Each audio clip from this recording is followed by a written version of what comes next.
رکانہ عرب کا ایک بڑا پہلوان تھا۔ ہاشمی خاندان سے اس کا تعلق تھا، پکا مشرک تھا۔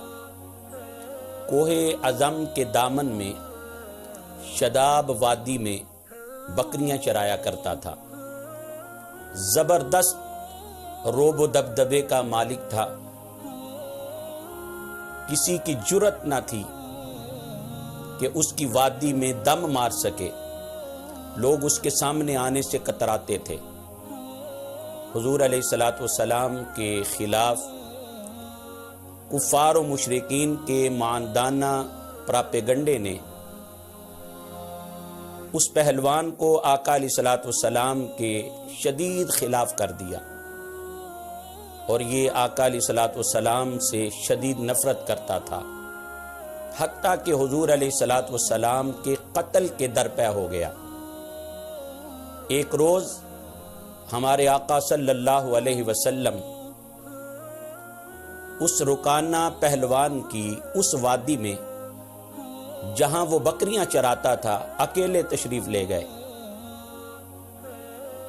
رکانہ نے جب آقا علیہ السلام کو دیکھا تو حضور علیہ السلام کے پاس آ کے کہنے لگا، اے محمد صلی اللہ علیہ وسلم، کیا آپ ہیں جو ہمارے معبودوں لات و عزا کو گالیاں دیتے ہیں؟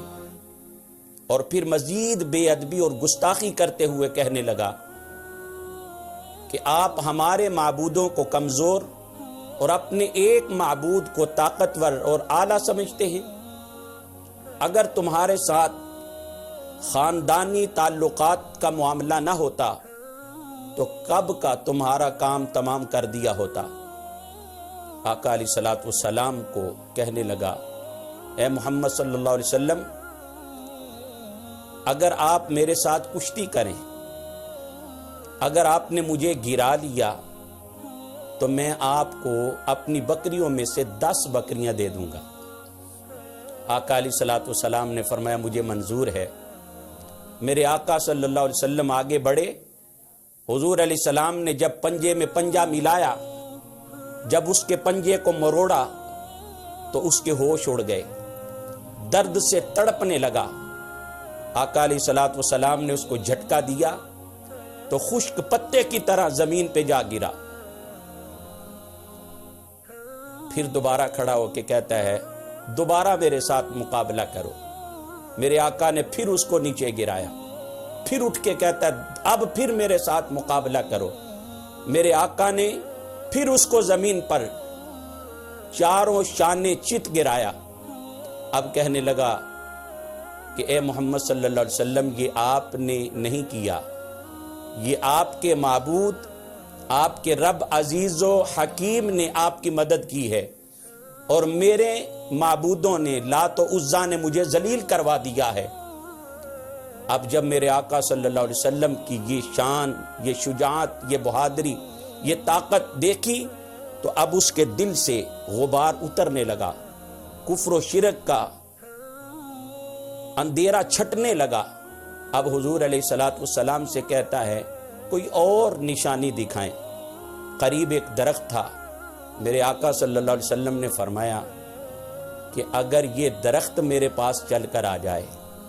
حضور علیہ السلام نے اس درخت کو اشارہ کیا تو وہ اپنی جڑوں کو کھیڑ کر آقا علیہ السلام کی خدمت میں حاضر ہو گیا، اور اس نے اپنی شاخوں کو حضور کے قدموں میں گرا کر سجدہ کیا۔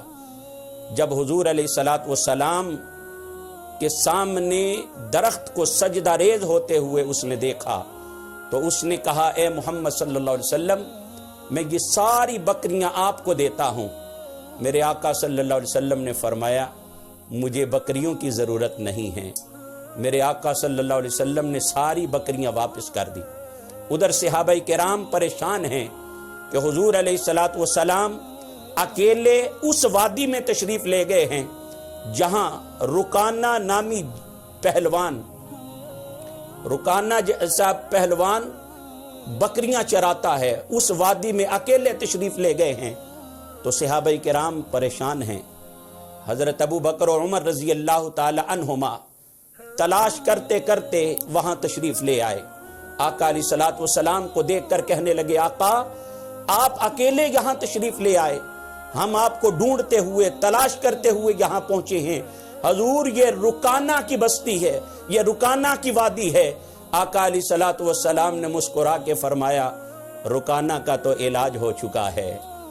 حضرت عبداللہ ابن عباس رضی اللہ تعالی عنہما فرماتے ہیں رکانہ یہ منظر دیکھ کر حضور علیہ الصلوۃ والسلام سے کہنے لگا اے محمد صلی اللہ علیہ وسلم آج سے پہلے مجھے کسی نے آج تک گرایا نہیں ہے، اور آپ سے زیادہ برا مجھے کائنات میں کوئی نہیں لگتا تھا، لیکن اب میں گواہی دیتا ہوں اشہد ان لا الہ الا اللہ وانک رسول اللہ، اللہ کے سوا معبود کوئی نہیں ہے اور آپ اللہ کے رسول ہیں۔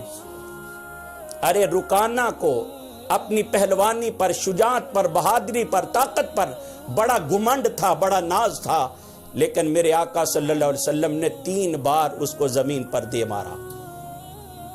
ارے میرے آقا اس کو کیوں نہ گراتے، میرے آقا اس کو کیوں نہ شکست دیتے، میرے آقا صلی اللہ علیہ وسلم اس کو چاروں شانے چت کیوں نہ کرتے۔